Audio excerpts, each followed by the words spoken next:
Hey everyone, stop scrolling for a second because if you've flown even once in the past year, there are airline rule changes already active that could catch you completely off guard.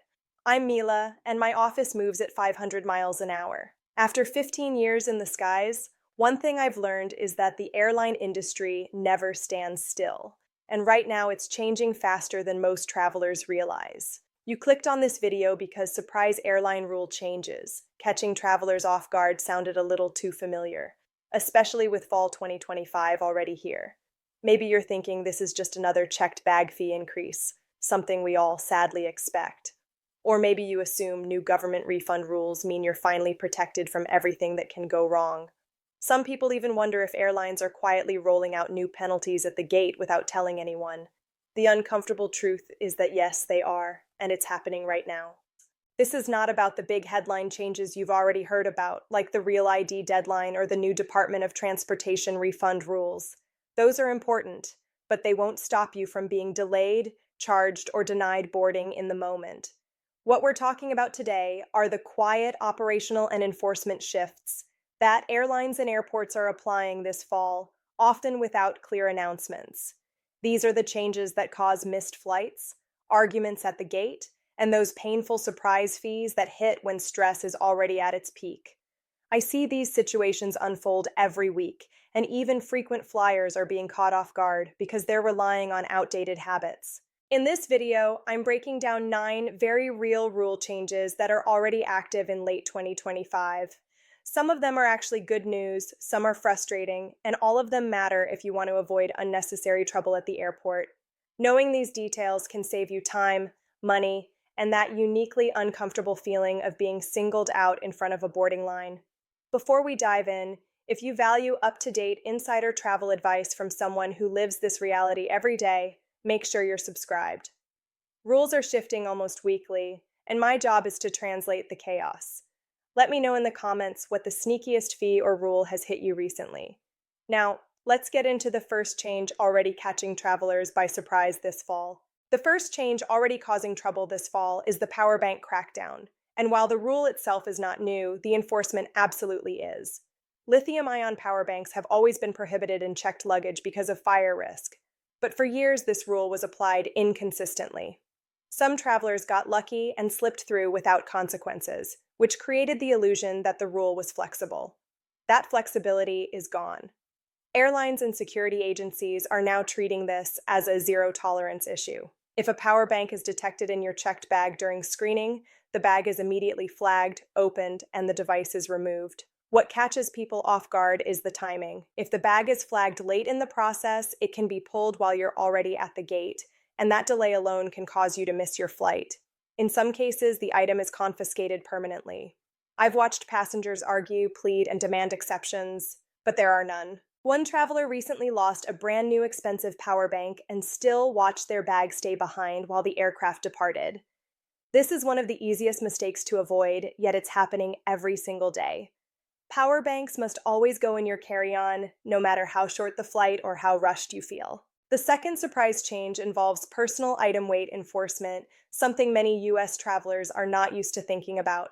For years, airlines like Delta, American, and United focused mainly on size, not weight, especially for domestic flights. That quiet grace period is ending. While the official policies may still emphasize dimensions, gate agents on busy routes are now paying much closer attention to how heavy personal items look.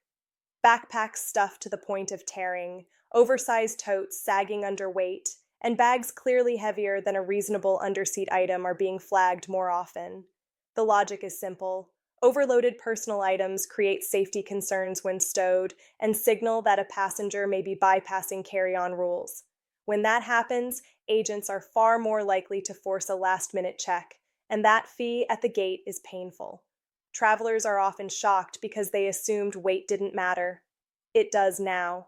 Treat your personal item with the same discipline you use for your carry-on, because the days of stuffing everything into a free underseat bag are fading fast. The third change catching people by surprise is the growing dependency on digital boarding passes. Many airlines are quietly shifting toward app-only check-in as the default expectation, especially for basic economy and discounted fares. Printing a boarding pass at the counter, which used to be a routine service, is now sometimes treated as an optional convenience. That means fees or long waits. Travelers show up assuming an agent will print their pass, only to find themselves redirected to self-service kiosks with long lines or charged a document handling fee. The message is clear. Airlines want you to manage your trip on your phone. Showing up unprepared with a dead battery or no app downloaded is becoming a real disadvantage. Always download your boarding pass before leaving home and make sure your phone is fully charged, because this quiet shift is no longer optional on many routes. Another change unfolding quietly this fall involves Southwest Airlines and its long-standing open seating policy, something many travelers still assume is untouched. For decades, Southwest's boarding system was simple and predictable, built around groups and seat choice on arrival. That foundation is now shifting. While full assigned seating is expected in early 2026, the transition has already begun on select routes. Travelers are noticing new premium seating zones, expanded extra legroom sections, and a boarding process that no longer feels purely first come, first served. If you walk on board expecting the old system, you may find that much of the cabin is already reserved or unavailable. The surprise comes when frequent Southwest flyers suddenly end up in middle seats despite boarding early, simply because they didn't realize how much of the plane had quietly been monetized. This partial rollout creates confusion because the experience is inconsistent. One flight feels familiar, the next feels entirely different. The airline hasn't made a dramatic announcement, so passengers are learning the hard way. The key is paying close attention during booking. Seat maps, fare bundles, and boarding language now matter more than ever. Ignoring them means losing choice without understanding why, and that frustration shows up every day during boarding. Another major shift impacting fall travelers is happening at European borders. If you're heading to the Schengen area, the entry-exit system, known as EES, is replacing traditional passport stamping with biometric tracking. Instead of a quick stamp, travelers are now required to register fingerprints and facial images during their first entry. While the system is designed to speed things up long-term, the initial rollout is slow. First-time registration takes time, and airports are still adjusting. Travelers who don't plan for this are suddenly panicking about missed connections or transportation. The days of casually clearing immigration in minutes are over, at least during this transition period. This change is already active in phases, and it's catching people completely unprepared. Security screening brings its own set of mixed signals. One of the most talked about updates is the removal of the shoes off requirement at certain U.S. airports. Thanks to advanced CT scanners, the TSA has lifted this rule at select major hubs. The surprise is assuming this applies everywhere. It doesn't. Smaller airports, older terminals, and many connecting checkpoints still require shoes, belts, and jackets to be removed. Travelers arrive confident, only to be stopped and slowed down when the old rules are enforced. The safest mindset is assuming nothing has changed unless signage clearly says otherwise. A similar issue is happening with liquid rules. Some CT-equipped checkpoints now allow larger liquid quantities for specific items like baby formula, breast milk, and prescription medications. This is a positive step, but it's highly location-dependent. If you fly out of an airport without upgraded scanners or connect through one, the old 3-to-1 rule applies fully. Essential items are being confiscated simply because travelers assumed modernization was universal. Checking your departure airport's technology status before packing is no longer optional. All of these changes share one theme. The rules are evolving unevenly. Airports, airlines, and systems are modernizing at different speeds, and travelers are stuck navigating the gaps. Fall 2025 is not about learning brand new rules, but about understanding where and when they apply. Assuming consistency is what gets people into trouble, and adapting expectations is now part of flying smart. That uneven rollout is also why many travelers are misunderstanding one of the most traveler-friendly changes introduced recently, the new significantly delayed baggage refund rule. This is a rare example where the regulations are clearly on your side, but only if you know how to use them. The Department of Transportation has tightened requirements that force airlines to refund checked baggage fees when luggage is significantly delayed. For domestic flights, that generally means your bag does not arrive within 12 hours of your flight's arrival. For international flights, the window is longer, but the principle is the same. The surprise is that airlines are not required to automatically issue this refund. Most will not mention it unless you ask directly. Travelers walk away frustrated about missing luggage without realizing they are legally entitled to get their baggage fee back. If you paid to check a bag and the airline failed to deliver it in a reasonable time frame, they did not provide the service you purchased. That money is yours. You must request it through customer service and reference the updated DOT rule.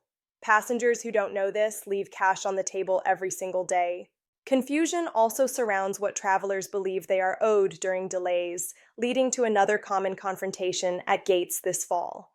There has been widespread misunderstanding about compensation for controllable delays. Many passengers now assume that if a flight is delayed 5 or 6 hours due to maintenance or crew issues, they are entitled to direct cash compensation. That proposal was discussed publicly, but it did not pass. What did pass is a requirement that airlines provide amenities for controllable delays. That includes meals, hotel accommodations, and ground transportation when an overnight stay is necessary. It does not include writing you a check simply for waiting. This misconception has created tension between passengers and crew because people are demanding compensation that agents are not legally allowed to give. Knowing your rights matters, but knowing their limits matters just as much. Airlines must take care of you, but they are not obligated to hand out cash for delays alone. All of these changes point to a broader shift in how airlines manage responsibility.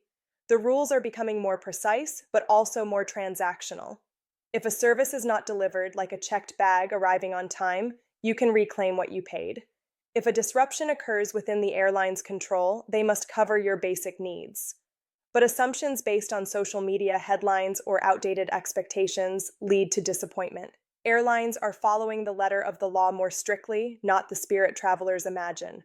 From my seat on board, the biggest difference I see is how informed passengers behave. Travelers who understand these policies remain calm, ask the right questions, and resolve issues efficiently. Those who don't feel blindsided and escalate situations that don't need to escalate. Fall 2025 is rewarding preparation, not confrontation. Knowing which rules are enforceable, which benefits require action, and which rumors are simply myths is now part of flying. The system is not becoming friendlier or harsher, just more exact, and in an exact system, information is what protects you from unnecessary stress. All of these shifts lead to one uncomfortable truth about flying in late 2025. The biggest risk for travelers is no longer turbulence or weather, but complacency. Many people are walking into airports using habits that worked 2 years ago, assuming flexibility still exists where it quietly does not. Airlines and airports are tightening enforcement not because they want conflict, but because automation, liability, and efficiency demands leave little room for exceptions. The system is becoming less forgiving, especially at the gate, where timing is tight and decisions are final. That is why so many surprise fees and denied boardings feel sudden. They are not new rules appearing overnight. They are old rules being enforced without warning. Gate areas have become the pressure point where all these changes collide. This is where overweight personal items are flagged, digital boarding passes are expected, and documentation assumptions fall apart. By the time you reach the gate, there is no margin left to fix mistakes. Agents are measured on-time departures, not customer education. If something is wrong, the solution is often a fee, a forced bag check, or removal from the flight. That reality shocks travelers who expect conversation or flexibility. The system is no longer built for negotiation in those final minutes. Another subtle shift is how responsibility is being pushed onto passengers. Airlines now expect travelers to know their own rules, download their own documents, track their own eligibility for refunds, and understand which benefits apply in which situations. Information is available, but it is scattered, technical, and rarely summarized clearly. That gap is why confusion is so common. Travelers who assume someone will explain things at the airport are usually disappointed. By the time an explanation happens, it is already too late to avoid the consequence. From what I see every day, the smoothest journeys belong to travelers who prepare with intention. They pack conservatively, manage their documents digitally, arrive early enough to absorb surprises, and stay flexible when plans shift. They do not argue with agents because they already understand the limits of what can be changed. That calm does not come from luck. It comes from knowing how the system now works. Flying in 2025 is no longer about memorizing a single set of rules. It is about recognizing that rules are applied differently depending on airline, airport, route, and technology. The travelers who adapt to that reality move through airports with far less stress. The ones who resist it feel targeted, even though the system is simply operating as designed. The reality is that flying well in fall 2025 is less about experience and more about awareness. Even frequent flyers are getting caught because familiarity creates confidence, and confidence leads to shortcuts. The airline environment no longer rewards shortcuts, it rewards preparation. Every change we've talked about points in the same direction. Airlines are relying more on automation, stricter enforcement, and self-service systems, while quietly reducing the human buffer that used to absorb small mistakes. That shift feels harsh, but it is intentional. The industry is managing record passenger volume with limited staff and tighter margins, and the only way to do that is by enforcing rules exactly as written. For travelers, that means adjusting expectations. You can no longer assume a gate agent will solve a problem you could have prevented at home. You can no longer assume airport rules are consistent from one terminal to the next. You can no longer assume that something that worked last year will work today. Those assumptions are what lead to missed flights, surprise fees, and confrontations that ruin the start of a trip. The good news is that none of this is random. The rules may be fragmented, but they are predictable if you take the time to check them. From my perspective in the cabin, the difference between a stressful flight and a smooth one often starts long before boarding. Travelers who arrive informed move confidently. They know where their documents are, how their bags comply, and what to expect from security and the gate. When something goes wrong, they respond calmly because they understand their rights and their limits.